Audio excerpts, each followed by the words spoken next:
Peter, good to speak to you. It's been a long time. Um, Last time we were speaking, it was much better circumstances, better times, more stable times, and everyone was talking about the war in Ukraine. Now we just recovered from talking about Venezuela, and we've got a war in Iran to talk about. And I'm excited for this conversation because most people are looking at, you're trying to make sense of the war by looking at what's happening with Israel, what's happening in the region. The way I look at it is, it's the economy, stupid. I think commodities, oil and gas, and economic mindsets are dictating what happens next. But let's start with your general thoughts on the war and how it's going so far, and why you think Trump made the decision to attack. Well, I mean, first of all, I think that all wars need to be declared by Congress. I've always been opposed to war where the president makes a decision on their own to take the country to war. That's clearly contradictory to the clear language of the Constitution, the intent of the framers. The idea was that war was to be a last resort. I mean, war was to be avoided at all cost. And if absolutely necessary, okay, we could go to war. But it was supposed to be the result of a deliberative process by Congress.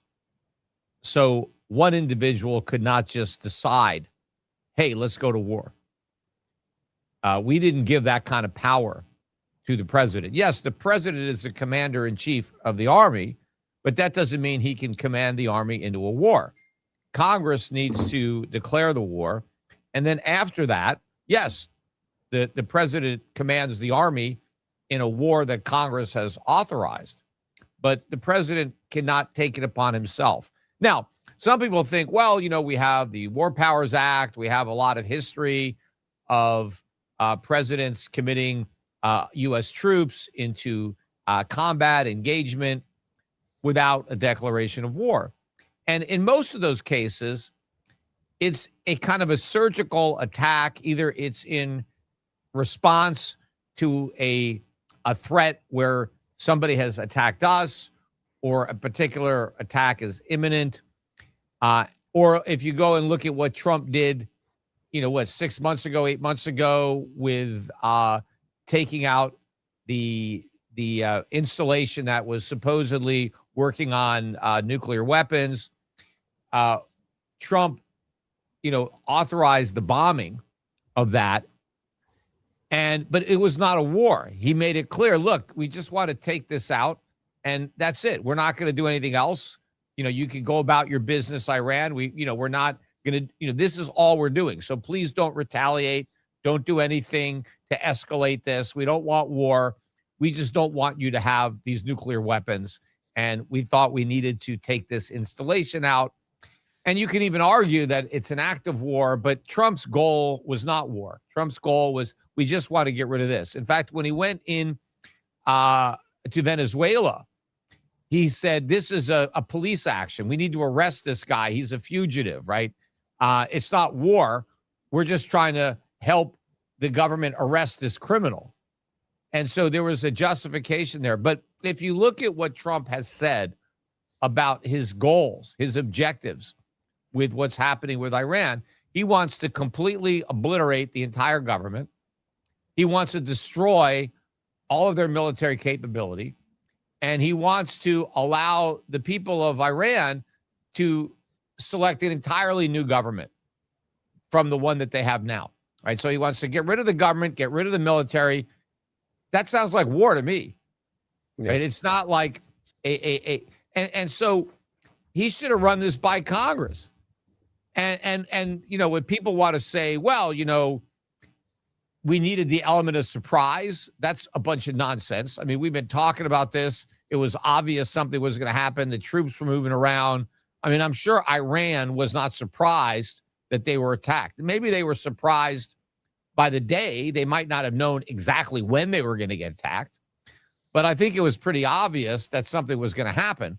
So Trump could have gone to Congress, made his case for why he believes that we need to go to war with Iran, and let Congress vote on it.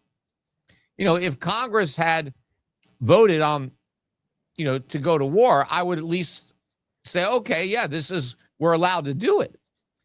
But Trump did not go to Congress, and probably because he knew that Congress would not be persuaded by whatever intelligence they claim to have that we needed to go to war. Because I do believe that it's going to end up being a mistake. Just like everything we've done in the Middle East has been a mistake. Excuse me. And Donald Trump, up until he launched the war against Iran, agreed with me. Everything that I've heard the president say as a private citizen, as a presidential candidate, as a sitting president, was he doesn't want to take us into war in the Middle East, and specifically against Iran. He was opposed to it. In fact, on many occasions, he said that he thought Obama would attack Iran just to create a distraction because he needed something. He was having trouble with the economy, with his poll numbers for re-election. And so he accused former President Obama of potentially going to war with Iran, under false pretense. And that may be exactly what he has done now. And I don't know why. Why? Yeah, exactly. That's my next question, is what led him to make that decision? Because it just seems like a massive shift in his mindset strategy from being the peace president and ending wars to now starting the biggest war the U.S. has been part of in I don't know how many years. Yeah, he already mentioned that he was pissed off that he didn't get the Nobel Peace Prize. And supposedly he was using that to justify potentially invading Greenland, which, he backed off of, but he never should have publicly made it known that he was even contemplating something like that. I think that did a lot of damage to the U.S. But yeah, I mean, I don't know what caused the president to do a complete 180 on war with Iran. I heard him interviewed today, and he said that the reason that we had to strike was because they were about to strike first, and we needed to preempt that strike. And, I think that's as credible as the weapon of mass destruction in Iraq. I don't think there's any way that Iran was going to start this war, knowing that, they can't win it. I just don't believe that they would deliberately initiate it. And of course, had they done that, that would have been a lot better for us. I mean, Trump says we had to hit them first. Had they hit us first, I think war would have been a lot more justified. And we would have looked a lot better if, we were responding to an attack instead of the initiator. And Iran would look a lot worse. I mean, now a lot of people might sympathize, and they may become sympathetic to Iran as time goes on. If, we're just the aggressor and Iran is like, look, we're just responding to this aggression. We're just defending ourselves. It would be a completely different story if they were the aggressors. If they attacked us first, they wouldn't even have that narrative to put out there. So I just don't believe that's what happened. So something happened to justify doing this. Now, the skeptic in me would say, look, Trump has been bragging about our great economy, the hottest economy in the world, but the economic data doesn't support that. The GDP numbers were collapsing, jobs were vanishing, inflation was rising and still is. So I think the economy was going to be a lot weaker come the midterm elections. There was also, he lost on the tariffs. The Supreme Court rightly struck down his tariffs. That's a mess now. How does Iran change that, though, Peter? How does that make it better? Well, you've got all the stuff with the Epstein files and the people in his administration that have ties and are embarrassed by Epstein. So the way war helps solve all those problems is it creates a distraction that now occupies all the headlines. And so now Nobody really wants to talk about the tariffs. Nobody wants to talk about the Epstein files. They want to talk about the war. The war basically sucks all the oxygen out of the room. And now the president just deals with the war. He doesn't have to worry about the rest of it. And two things happen. Number one, Trump gets a scapegoat because a lot of problems that were going to happen anyway with the economy can now be blamed on the war. Hey, look, everything was great, but, we had to go to war. And, one of the sacrifices of war sometimes is you have a recession, you have higher inflation. So it's not my fault. I mean, everything was going to be great, but unfortunately, we had no choice. We had to go, fight this war. And so the weakness in the economy is not my fault, right? Everything would have been great, and it will be great once we end the war. But he started the war. How's it? If that narrative collapses on itself? Because he started the war. Yes, but if he says, I had to, I didn't start, I had no choice, right? Because we were in imminent danger. Iran was about to nuke us or whatever the hell he's going to say. It's better than if he does nothing and we just get the economy tanking, we get a recession, we get high inflation, and there's no war. Well, obviously, everyone's going to blame him for that. So if he can create the war, then he has, a scapegoat. But the other thing is, wartime presidents tend to be popular, want to support the troops. They want to be patriotic. And so that generally means supporting the commander in chief, being on the side of the president during a war. So if you're worried about your popularity and you want to become more popular, let's have a war, be a wartime president, right? And now you're going to win support from people who are supporting you out of patriotism. So I think there's a lot of advantages to it. Now, yes, the war is going to make an economy that was going to be bad anyway worse. So, does that offset the benefits that Trump gets from having the war and having something to blame the weak economy on, other than having to just accept responsibility for it? Because he took complete ownership of the economy. And so anything that goes wrong, it would be hard for him to say, look, it's Biden's fault. When he said the economy is great and it's because of me, it's because of all these great things I did. Now, I think he had the Fed as a scapegoat. He has the Supreme Court as a scapegoat. But I think the war, it just gives him another, ace up his sleeve to try to play. What impact do you think the war will have on the economy? And do you think Trump is prepared or was ready for a prolonged war? Do you think he is ready right now? Is he bluffing when he says the U.S. is ready for a multi-week war? Well, again, I think Trump is fine with the war going on because he's the commander in chief. And, I think that, that's a big thing for a president when you're at war and you are commanding the forces, So my guess is that Trump likes doing that it makes the job more exciting. And, I don't know. I mean, he's in charge. I mean, it's a big deal being at war. But the economy, will it be able to sustain such a war with the increase in energy prices? Will it won't impact the US as much as it will impact Europe and Asia? Well, as long as we can keep going into debt and, we can sustain it, as long as we can keep borrowing money. But the problem is, if the Fed has to print all the money and we have a lot of inflation, can we sustain that? If we have a run on the dollar, if the world doesn't want to finance it. Over the last couple of days, the dollar has rallied. And if the dollar stays strong, that makes it easier for us to afford to finance the war. But ultimately, whatever money we borrow to pay for the war just adds to our debt problem, because now we have more debt that we can't repay. But it's also possible that the dollar blows up here, that the world does not want to finance this war. The world was already moving away from the dollar before the war started. They were de-dollarizing.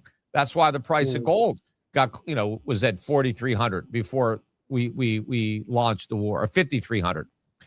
The world was already moving away from the dollar. Foreign central banks were moving away from the dollar.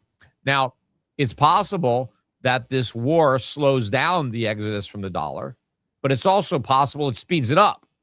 And if it speeds it up, then, we're even less able to continue the war. If it slows it down, that buys us some time. But it's going to mean higher oil prices.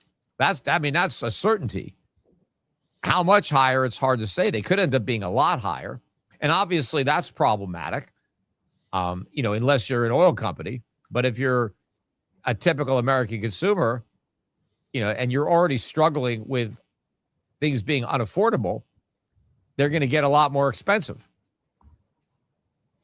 Do you think that the markets have priced in a prolonged war? It doesn't look like it. Oil prices have kind of, there's been some profit taking when it comes to oil prices, which to me dictates that I understand that people priced in the war before it started, which goes back to the point that this isn't a surprise attack that you made initially. But I would have expected oil prices to continue rallying as we see this war ending up to be longer than what was initially planned. There's been reports that Trump planned for a 4-day war, or maybe even ending it by Sunday, Monday. And now we're talking about a war that ends by end of this month or even into next month. Yeah. I don't think it's priced in at all. I mean, I think people knew something was coming, but I don't think that they knew or priced in any kind of worst case scenario or even anything close to that. And, the markets were near record highs before the war. We weren't quite at a record there, but we were, very close to 50,000 on the Dow when the war started. And we're not that far below 50,000 on the Dow now. I mean, we're around 4,800 or something like that, 48,500. I mean, so we're very close to the highs. So I don't think the market is pricing anything in. And there's a lot of problems that the war can create for the economy and for the markets. And the markets are very expensive. Sorry. The markets, the PE on the market is high. So the market is priced, for almost a perfection when it comes to the economy. And clearly we're not going to be anywhere close to that, especially when you're at war.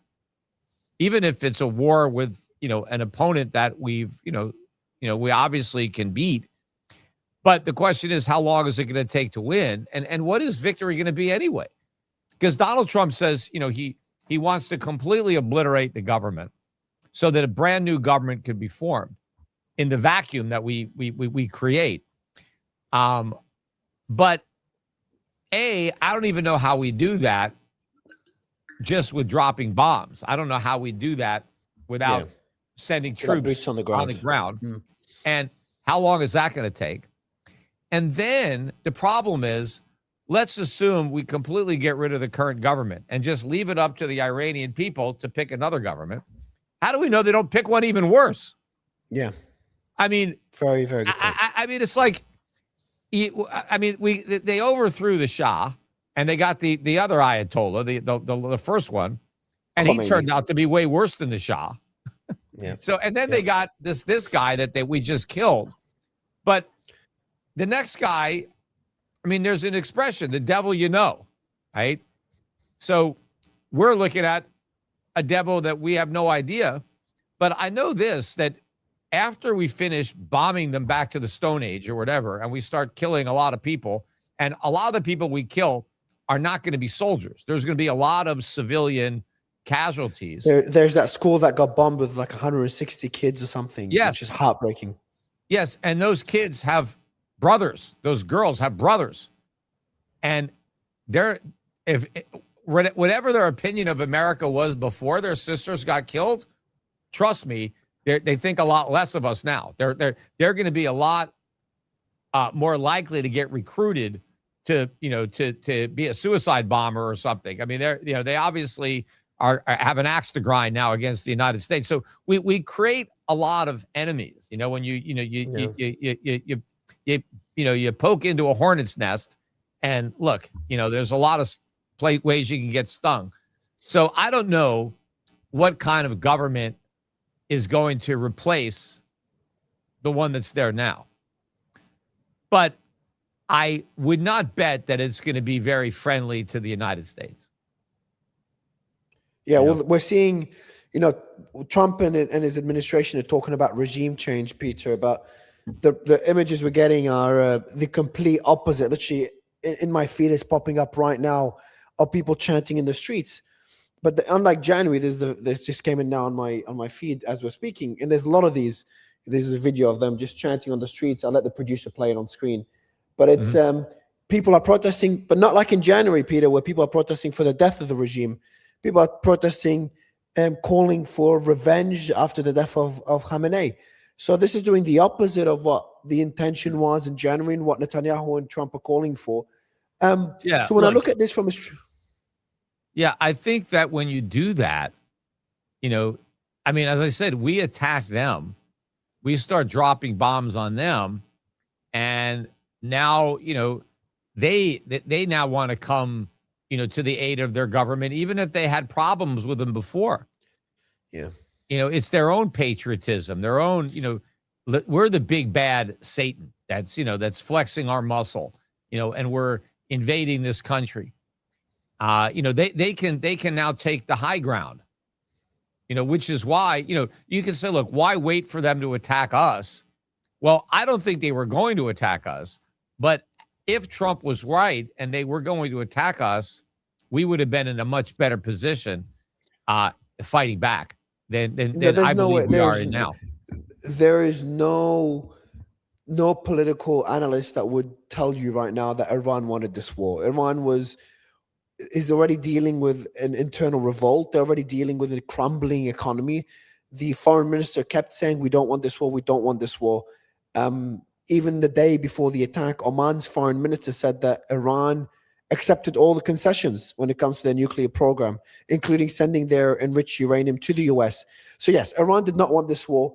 So then it goes back and begs the question that we were talking about at the beginning. Why? Is there any strategic benefit, not talking about politically for Trump, but any strategic benefit for the US? For example, having control of the Strait of Hormuz. People would make the argument that this is an energy play, that you look at what Trump did in the Panama Canal, kicking China out.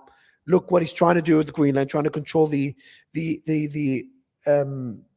passageway there for oil exports to China.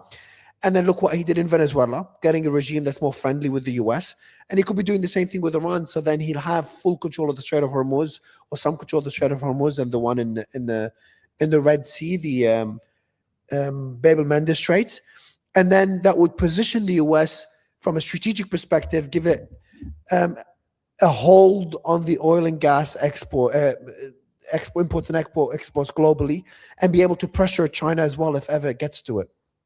Well, look, I mean, there was no problem with ships traveling through the Straits of Hormuz before the war. Now they can't go. Now there's basically an effective blockade. But if there's a better regime, if a better regime that's more cooperative with the US, it gives the US more influence over the straits to be able to. But they were open anyway. I mean, there's trade going through. So I don't know what interest Iran would have served itself by trying to put a stop to that commerce when everybody in the region is benefiting from the trade that is passing through that strait. But now, obviously, nobody's going through because Iran is gonna shoot down any boats or sink any boats that try to pass. So now we have a problem. I don't know what the U.S. strategic thinks that they're going to gain. Look, from my perspective, we have real serious domestic problems that we have to deal with that are more serious than trying to gain some advantage in the Persian Gulf. We have a serious debt problem. We have, an imminent financial crisis, currency crisis, sovereign debt crisis. We have to deal with our homegrown problems. We have to cut government spending dramatically. We have to get our own economic house in order. We have a lot of stuff to do. We don't need these wars. These wars simply distract from solving the actual problems, and they make those problems worse Yeah, exactly. by adding the expense of having to fund the war to on top of all the other things that we're spending money on that we can't afford. So I think Yeah, we I agree. damage ourselves financially and economically by doing this. What do you expect to happen to the oil and gas industry if this war goes on? Um, what has the markets priced in so far? The oil prices, as we've talked earlier, have kind of experienced a bit of profit taking. Um, if you look at this, the markets, are they pricing in a war that goes on till the end of this month, or are they expecting the war to end in a few days? Well, I think they would be pricing in a shorter war. I mean, if you look at where oil prices are now, 73, $74 a barrel as we're talking. Yes, it's higher than it was before the war started. I think we were more like 65 or 63, wherever we were. And that was up, last year, oil ended in the mid 50s, around 55, 56. So oil prices were already rising. And now they've risen a bit more, but they're still cheap. I mean, in the scheme of things, I mean, if you look at Yeah. $5,000 gold, oil at $74 when gold is 5,000 is very, very cheap for oil in relation to the price of gold. So I think we've been quite lucky over the last few years in how inexpensive oil has been. So I think the price has a long way to go to rise, even without the war. So I think that we've not even come close to pricing in a more a elongated war that is very disruptive to the supply of oil. And yes, the U.S. could up production, Canada, could up production, but we're relatively high cost producers. And for us to significantly increase output, oil companies are going to have to believe that not only are prices going to go higher, but that they're going to stay high for a long time. Because if the oil companies just assume that the war will be over soon, they're not going to invest in increasing capacity and production because those investments may not pay off if the price of oil doesn't hold up. So you really need prices to move up, and you need oil companies to have confidence that they're not coming back down. And so that could take a while before, they have that confidence. And so that holds off the additional supply. Maybe you can comment on the price of gold. We saw the same thing happen with gold. People bought gold anticipating the war, and then they sold the news. What do the gold markets tell us on what people are expecting in this war? And what do you expect gold? I do think that how do there you expect gold was to perform if the war goes on?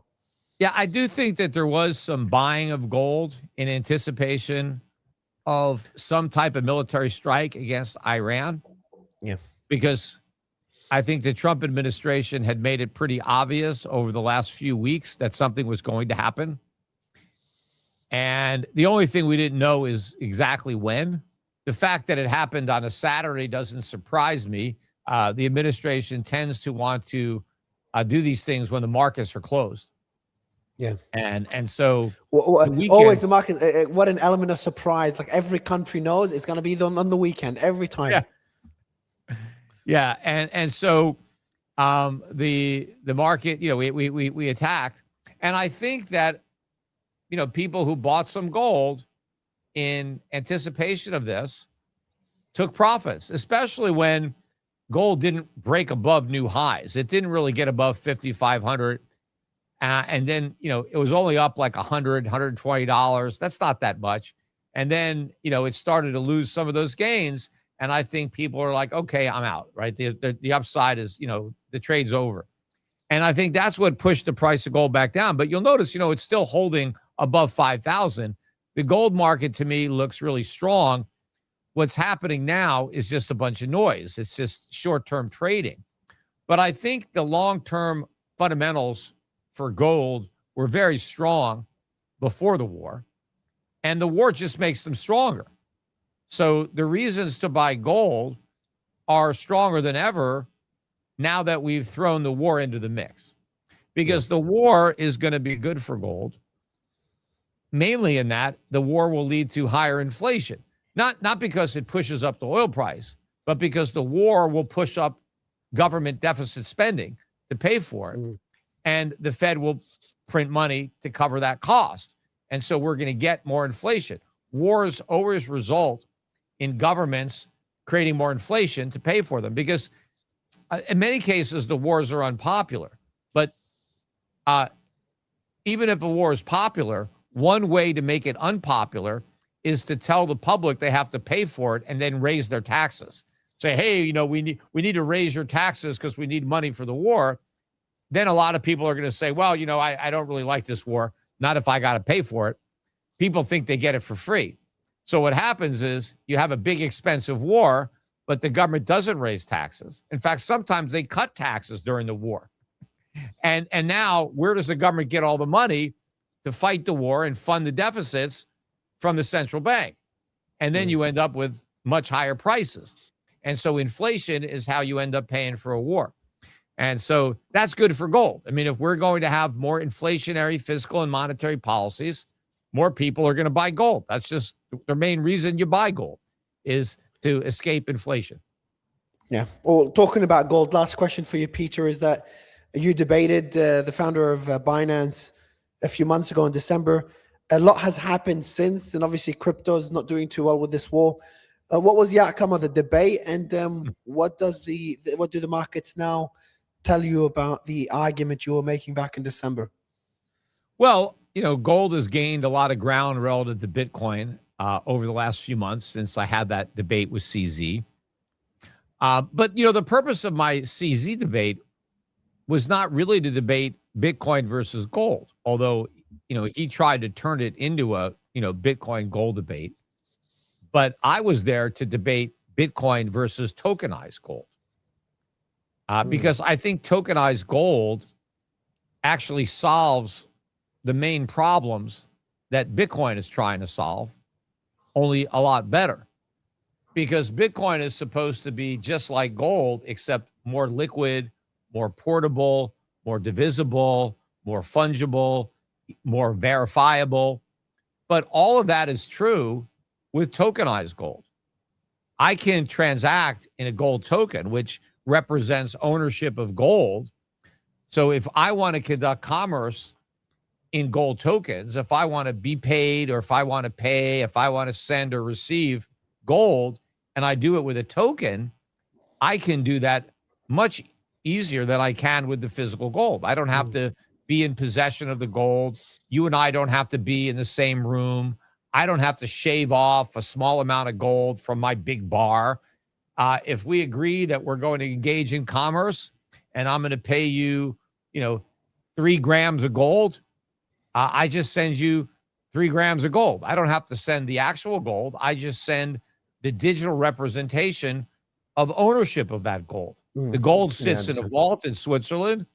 I own the gold, but when I send you the token, now you own the gold. And if I can transfer ownership of gold to you instantly, inexpensively, well, then what the hell do I need Bitcoin for? And in fact, the trick that CZ played on me is he slapped this big bar of gold in my hand and asked me if it was real, right? And I can't just tell just based on looking at it. I have no idea who refined it, if it's 100% legitimate.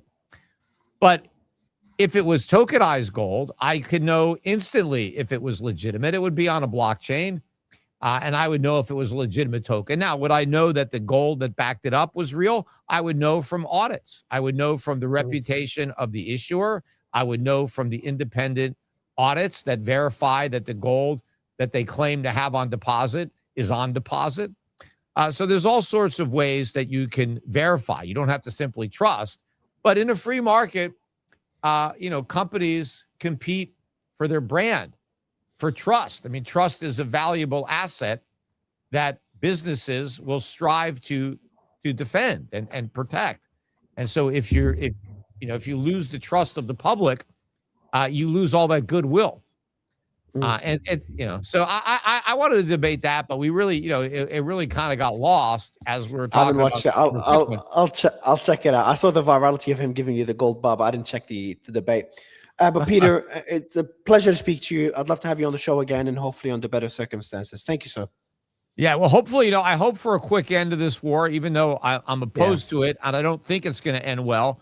I hope to be proven wrong, and I hope that, this is actually the first time that we get involved in a war in the Middle East, and it doesn't blow up in our face, and we don't create a bigger problem than the one that we're trying to solve.